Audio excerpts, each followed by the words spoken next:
Good evening, everyone, and welcome to another of the PCOSgurl Live Series, which has been a series we have done throughout September, PCOS Awareness Month. We have had such an incredible group of people join us for these conversations, and tonight we're having another amazing guest join us, Rachel Blank, who is the founder and CEO of Allara. I'm going to add her to the chat now. Sorry, modern technology sometimes takes a little time. She should be coming on. Hello, Rachel. Hi, how are you? I'm doing wonderful. How are you? Good, thanks. Good. I'm so excited to have you here this evening and to wrap up PCOS Awareness Month because, first of all, your story is amazing and it really speaks volumes to empowering yourself and advocating for yourself, which I think is a really important message to leave everyone with at the end of PCOS Awareness Month. So I would love to start off by you telling everyone a little bit about yourself and a little bit about Allara, and then we're going to jump into some questions and telling everyone a little bit about your journey. Yeah, for sure. Well, thank you so much for having me. I'm honored to be closing out your PCOS Awareness Month series. So I'm Rachel. I am the founder and CEO of Allara. We are a virtual care platform for women with PCOS. And I really started Allara out of my own personal journey with PCOS. So I was joking, my story starts literally at the beginning. My dad is an OBGYN based in DC. And so I literally grew up around women's healthcare. And my dad kind of was, the mayor of DC. Like everybody knew him. They were showing off his babies. Showing off babies he delivered. Like he just was kind of this beloved figure. And so I always thought that that's what women's healthcare was. And that everybody had, this amazing experience when it came to women's healthcare. And fast forward to when I'm in my early 20s. And I have been struggling with, irregular periods, with stomach issues, kind of with all these things that nobody had really ever put together until in the midst of researching actually my stomach issues, I was diagnosed with PCOS.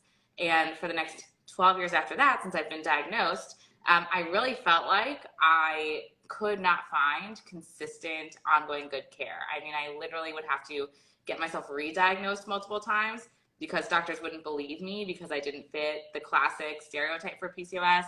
Then they do an ultrasound, lo and behold, yep, I wasn't lying. And so I think what for me was so shocking was just, almost like realizing how some women have it so great and some women have it so terribly. And why can we not make that fantastic experience that I thought existed for everybody, exist for everybody in reality? And so I kind of just got to this point during COVID where I thought, this is just, I'm getting so frustrated not only for myself, but for all the other women out there. And I almost kind of felt like if anybody was going to fix this, like I had the tools to fix it. I had worked in digital health. I'd gone to business school. I grew up around the industry. And so I just kind of decided to take matters into my own hands and built Allara to be that, care model that I really had wished for that past 12 years of struggling. Right. So you talked about starting to really notice symptoms in your 20s. Did you notice things were off like in your teenage years or where you were younger, where maybe if you had like that earlier intervention, it might have made a difference? Yeah, so this is what's crazy. I'm going to just, be TMI for everybody. When I first started getting my period at 14, would get it like once or twice a year. Like my whole life, I've gotten my period once or twice a year. But because at the time I was thin, I didn't have acne, I, didn't have facial hair, nobody thought to even ask a question about it. It was kind of like, oh, you're just young, it'll normalize. And then I was put on birth control when I was around 18 or 19, partially of my own, desire for conception planning. But really there just weren't a lot of questions asked, again, because I didn't fit that typical mold of the PCOS patient. And of course, now we know PCOS patients come in all different shapes and sizes. Everyone's journey is unique. But yeah, I really felt like it was almost like on me eventually to put the pieces together because I wasn't textbook for people. And again, that's why to this day, I literally will have to convince doctors that I do in fact have PCOS. So, I just always found that so crazy that here I was surrounded by the best possible medical care, and yet nobody ever thought to dig deeper on any of those questions. Yeah, and it's interesting because I've talked to a lot of doctors who have told me when they were in medical school or during their rotations, they maybe spent like an hour learning about PCOS. And I'm like, how is that possible when it affects up to 1 in 5 Yeah. worldwide, that nobody's talking about it, no one knows about it, but it wreaks havoc on the body, and then you have all of these health consequences that can come along with it when it's not treated properly.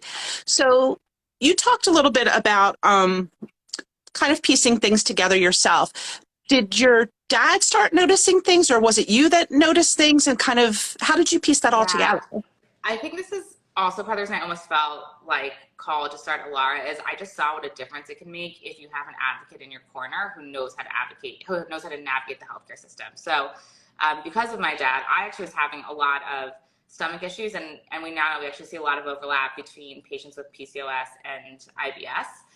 So that was another kind of, should have been another flag, but he was the one who was helping me, navigate every doctor's appointment, calling up the doctors, helping me keep track of my medical history. And he actually was the one who said, well, maybe you should just get an ultrasound. We'll just come into my office. We'll do an ultrasound of everything, like all your intestines and everything. And we can kind of take a look.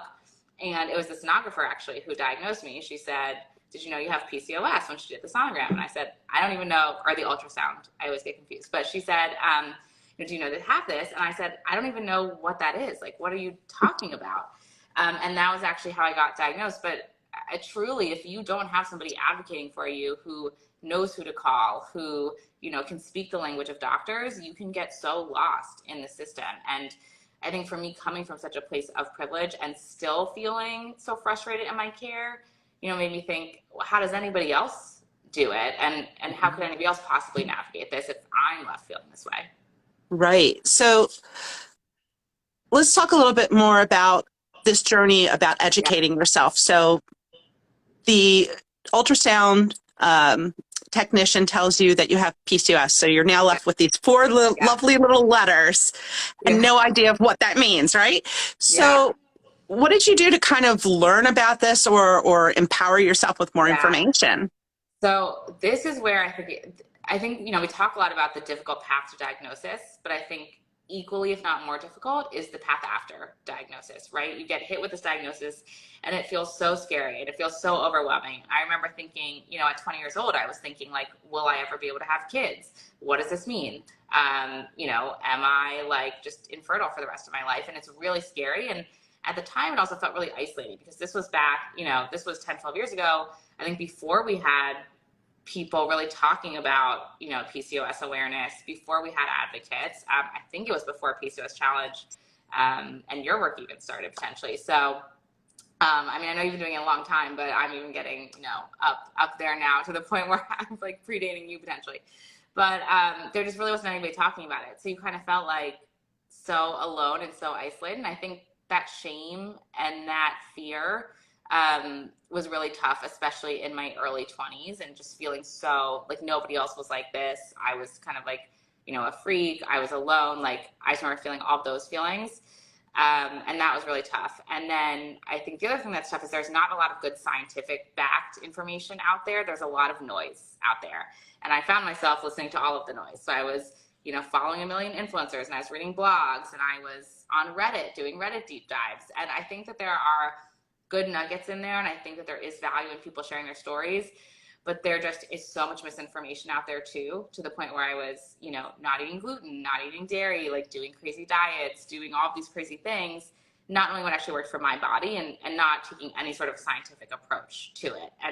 And again, that was another reason that I feel so strongly about our, science-based education and working with patients on a personal level, because there is no such thing as one size fits all advice. We need to be looking on a patient by patient basis and seeing what works for them and what works for their bodies and tweaking it along the way. And I think, these online sources are a great starting place, but they just, again, they act as if we're all the same, and we're not. And that can be really dangerous. Absolutely. No, it absolutely has to be an individualized, personalized approach. And I've always believed that multifaceted, multidisciplinary care is always the best for PCOS, because we have so many different symptoms that we're dealing with that sometimes it requires, like you said, that extra specialized care. So what was your aha moment? I need to start Allara. Yeah, I like actually vividly remember this. So it was COVID, and I actually at the time was working at a digital health startup. So literally my job at the startup was to ideate and come up with new businesses um, and new categories of healthcare that we could kind of help innovate in. So I've been steeped in this kind of like healthcare innovation world. Um, and I remember being at home. It was like May of 2020. So we had nothing else going on. We were like all at home. And I was really starting to get stressed about my fertility. I had just turned 30. I was single. I was like, it's a global pandemic. Am I going to die alone and childless? Because, like, how am I ever going to get out of the house? And I really started to think about fertility planning and fertility options. And I distinctly remember thinking, number one, who am I going to go to who's actually going to understand, my unique needs as a PCOS patient? I have no idea how to find that doctor. And number two, I found myself sitting on Reddit with nearly 100,000 other women in this Reddit group talking about different solutions and just thinking, if this is the best we have to offer in 2020 is Reddit for something that affects so many women, like this just isn't okay. So I literally was sitting in that Reddit group thinking, we deserve better than Reddit at this Yeah. point. Like we deserve actual medical care. And that just kind of was it. Once I thought that, I couldn't go back. I just felt like called, like this was my mission in life and I just had to do this. Yeah, you see, our stories are very similar. I way am so much older than you, believe it or not. I started my advocacy 23 years ago, and we did it through Yahoo Groups, which is pretty much like Reddit is now. And it was the same thing where we were all like, oh my God, what's going on? And we all started noticing the same symptoms. And then we're like, wait a minute, we're all dealing with the same thing. And, here we are, however many years later, and we're still not completely getting it right, which is why I'm so excited about Allara. And I would love you to tell everyone a little bit about this model and what you guys are doing. Yeah. So I know you touched on this kind of holistic, multifaceted care is so important when it comes to PCOS. And another thing that I had found in my experience was there tended to be a lot of kind of one or the other, right? You would go to the doctor and they would say, take birth control, take these meds. They wouldn't have any discussion with you about diet or supplements. Or you would read about diet and supplements and holistic methods, and those people on the internet would often say, like, don't even go to the doctor, don't look at birth control, like, only do this natural method. And I just thought there has to be some way to bring both of these together and bring together kind of the best of, the scientific and medical community and the best of the holistic and supplement and nutrition community. And so that was really what we aim to do at Allara, is to give every patient a personalized care platform that delivers the best of that entire suite of care. So all of our patients are paired with an OBGYN or a women's health nurse practitioner who is spending a long time in visits with you. Your initial visit is half an hour. We run very extensive lab work. So we're running everything from your hormone levels to your CRP levels to look at inflammation, to your vitamin levels to find deficiencies. Then our patients are also paired with a registered dietitian who has a special background in PCOS and who takes a very kind of weight neutral approach to care as well. And then patients work with these providers on an ongoing basis. So you're paired with the same provider, you're meeting with them regularly via video, you're texting with your dietitian as you need. And the idea is we really give you that kind of well-rounded ongoing care that you need as somebody with a chronic condition. And that, again, is just so hard to find in the traditional health setting. Right. Now, I'm a little biased because I haven't met all of your nutritionists yet, but I have to give a shout out to one of your nutritionists that is one of the most lovely people ever, Felice Romalo. I'm sorry if I'm saying her last name wrong, but she has been incredible. And it's such a breath of fresh air to get like a different perspective and someone who's, again, willing to work in this multifaceted group and actually listen, understand your concerns and apply that towards, figuring out a way to live a happier and healthier life. So, I absolutely love it. So on top of that, you also have like this scientific or medical board that also chimes in, right? Of like leading advocates and experts that kind of help guide the care. So why is taking all of this in so important and using that to advocate for more awareness? Yeah. I mean, I think there are really two things that we're trying to do at Allara. The first thing is just on an individual patient-by-patient basis, get each of those patients the best care and help them get better outcomes. And I'm so glad you mentioned Felice. I have to give her a shout out too. She is just the best. And it's been so interesting because for so many doctors and nutritionists, it's been their first time working with each other. And I think she's really just driven such a great way of like being able to work with the physicians and getting them to work with the nutritionists. And it's just built this really incredible collaborative care model. So I got to give Felice a shout out as well. Yeah, so for us, the medical advisors are so important because not only can they help really make sure that we're staying on, the cutting edge of what is best in class PCOS care and to help deliver that to our patients. Not everybody, for example, Dr. Heather Huddleston is one of our advisors. She runs the PCOS clinic at UCSF, and she's considered kind of one of the country's experts in PCOS. It would be very hard for a lot of women to go get an appointment with her. She just doesn't have enough time. She's based in San Francisco. So she helps us kind of bring her knowledge and expertise to millions of more women by working with us. And that was one reason that she was excited to partner with us, was to get more care in the hands of more women. The other thing we think about, though, is how do we take what we're doing and use it to drive forward research and transformation? Because as we know, PCOS research is completely, stuck in the Stone Ages, basically. We still don't have an FDA-approved medication for PCOS. I know that there are a few companies working on it, but we just don't have enough research. And so we also, see this opportunity to, the more patients that we treat, the more that we can actually start to do the research ourselves. And, if the NIH won't do the research, well, we're now building out data sets and we'll do the research and we'll contribute and share that back. And so advisors like Dr. Huddleston work with us on academic studies to help do that research and publish that research. So one thing that we are working on with Dr. Huddleston, which if I could plug really fast, is we are doing a research study right now on the current state of PCOS care that we're hoping to publish in a medical journal.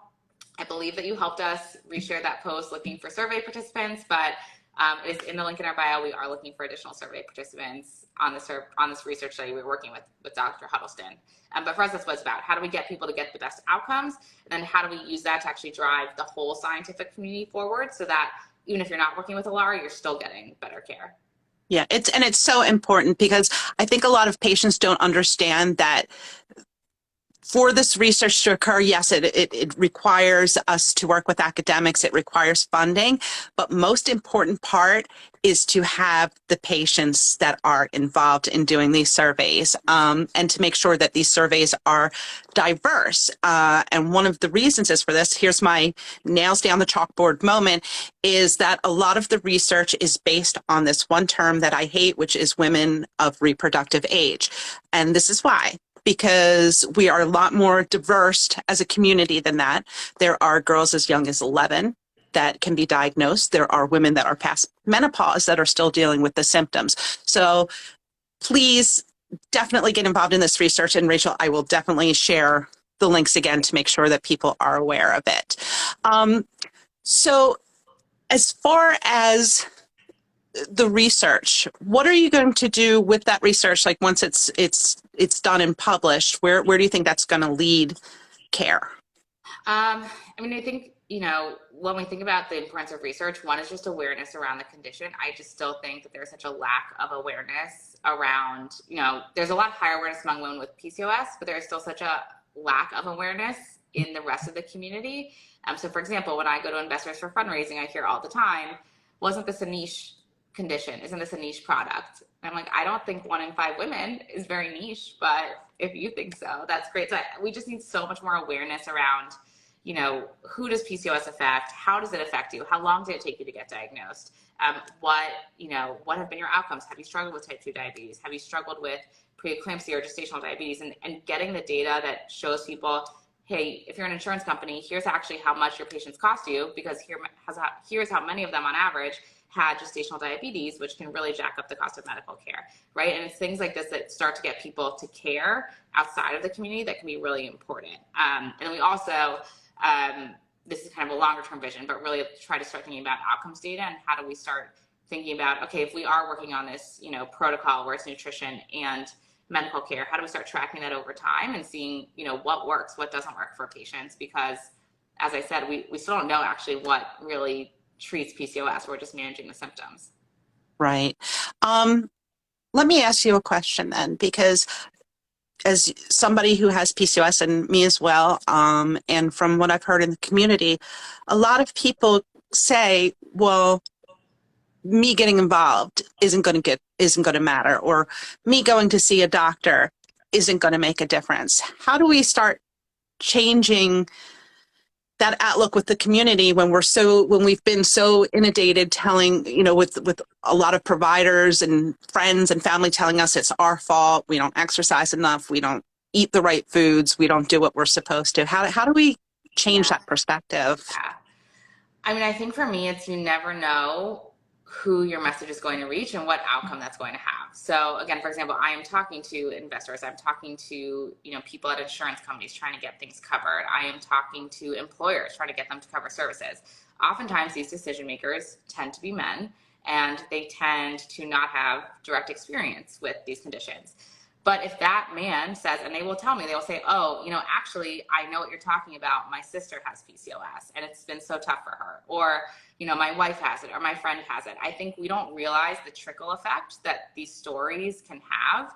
And you never know. Maybe that person that you tell runs, member services at Aetna. And next thing you know, you're getting insurance coverage for more of your needs for your condition, right? Like you just kind of never know who you're impacting with your story. And I really have found that the best way to tell people and explain to people what it's like and why it matters is to share your personal story. I think people react so much more strongly to the story of a woman who, became to a point where she was pre-diabetic and needed, metformin and certain interventions to help get her on a healthier path, or to hear the story of a woman who went to 5 doctors before she got diagnosed. These stories are really impactful. And again, you just don't know who you're impacting, whether it's a decision maker or another woman with PCOS who, like me when I was 20, felt extremely alone, felt terrified, and just need somebody to say like, hey, I went through it and I'm okay and you're going to be okay. I think that also can be incredibly impactful. Absolutely. And you just gave me a wonderful segue to something else I wanted to talk about, which is Advocacy and PCOS Challenge Advocacy Day. It's an incredible experience. It's going to be March 2nd of 2023, and it's an opportunity for everyone to share their story with our legislators, the House of Representatives and the Senate. And I know a lot of people kind of say, oh, I don't think I can do that because, I don't know the facts and the figures and I don't know how legislation works. But really, it's just about sharing your story. And a lot of times that's more impactful than, so the seasoned advocates that can go in and say, oh, well, it affects this many people and this symptoms. Hearing your voice and how it's impacted your life makes such a profound impact. And maybe you can speak about that, Rachel, because you've been to the PCOS advocacy, Yes, right? I completely agree. I think it is the personal stories that really get somebody's attention and make somebody care, right? At the end of the day, we're all people, we're all humans, we all have relationships, and it's those interpersonal relationships that drive us. And yeah, I remember being at PCOS at the advocacy day, and I will not forget, the most impactful people were the people who, they were terrified to speak. And I get it. Like, it takes a while to be comfortable talking about this stuff publicly. It's not easy.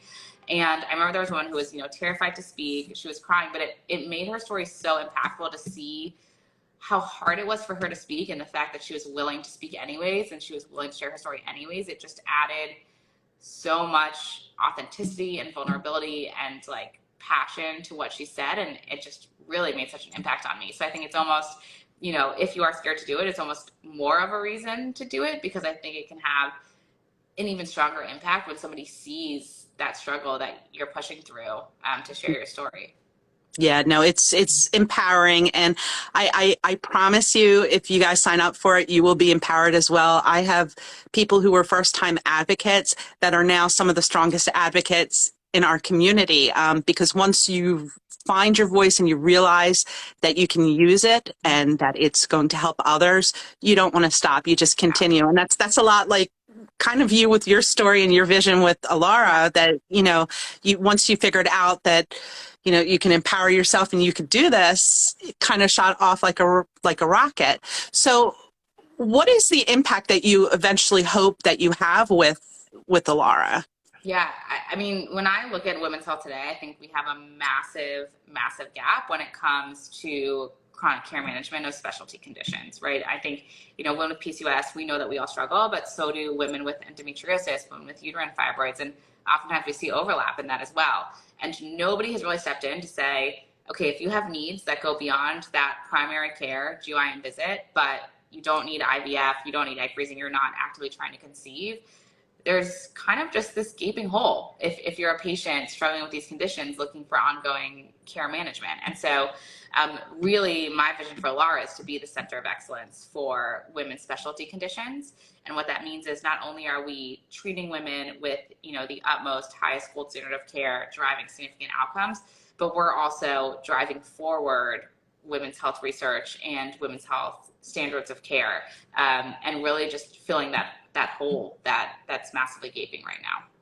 And it's so important. So, thank you for doing that work. So if someone is considering trying out Allara, how do they get started with you?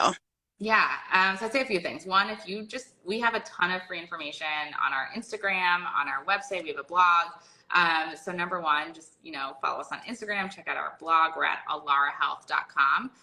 If you are interested in learning more about our services, we offer a free 15-minute phone consultation so that you can see if it's right for you.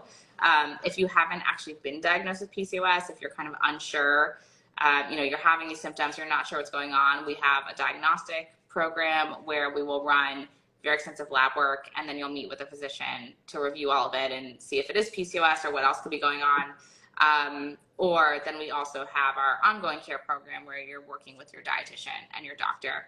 And we now also have insurance coverage for certain states and certain insurers. We now are starting to go in network with insurance. I think, for me, it's just how do we get better care into the hands of as many women as possible and make it as accessible as possible. That's kind of our end goal. And so for someone, it'll still be cash pay. For some women, it'll be covered by insurance. But I would say easiest way is just to check out the website, allarahealth.com, and there's a ton of information on there. Yeah, and that's huge, Rachel. That could be like a major game changer moving forward. So yeah. I'm really excited to hear about that. Yeah, I mean, it just drives me nuts that women have to pay out of pocket for better care. And so that's something that we're really working on, is how do we get it covered as much as possible by insurers and employers. Well, yep, because if people keep looking at it as simply a cosmetic issue or simply a reproductive only issue, then yeah, it's going to continue to have a problem. And that's why your voice in this space is just so needed to inform people and educate people about what PCOS really is and how it impacts everyone. So I would love you to give any final words of encouragement or empowerment or, anything that you'd like to say to remind people about where they can go. I love that. I mean, I think, at the end of the day, I know we talked about using your voice, but I truly think the most powerful thing you can do is to use your voice, and it gets easier the more you do it. I know how scary it can be, kind of that first time when you're thinking, I think something's off. Do I ask my doctor about it? Or, I feel alone. Do I reach out to a friend and do I ask them how they're feeling? I think, using your voice is the most powerful tool that you have. And it's almost like unleashing a bird from the cage. Once you do it, it's like free, and I promise you'll feel so much better. So I would just encourage everybody, whether it's through advocacy, whether it's advocating for yourself at the doctor's office or sharing with a friend, just continue to use your voice and advocate for yourself, because, as I always like to think about, like, if it were your best friend, what would you say? Would you tell them to stay silent and just keep suffering? Or would you encourage them to go out of it? So treat yourself like your best friend and speak up for yourself. Awesome. And question for you, did you do anything really cool or different or unusual for PCOS Awareness Month, or anything exciting to celebrate?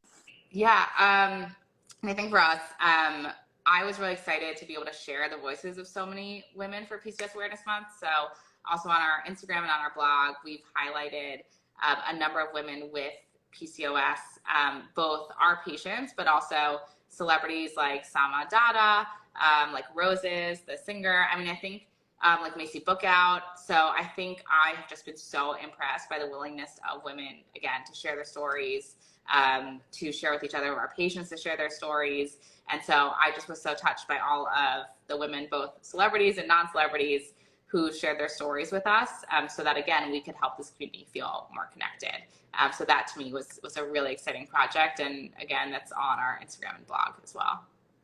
It's extremely exciting, and I cannot wait to see what you do next, because it's already been absolutely impactful. And, I thank you for everything that you and Allara have done for the PCOS community, because in a short time, you have just made an incredible difference for all of us. And I thank you for coming on this evening and sharing your story and helping others realize that they have a voice as well.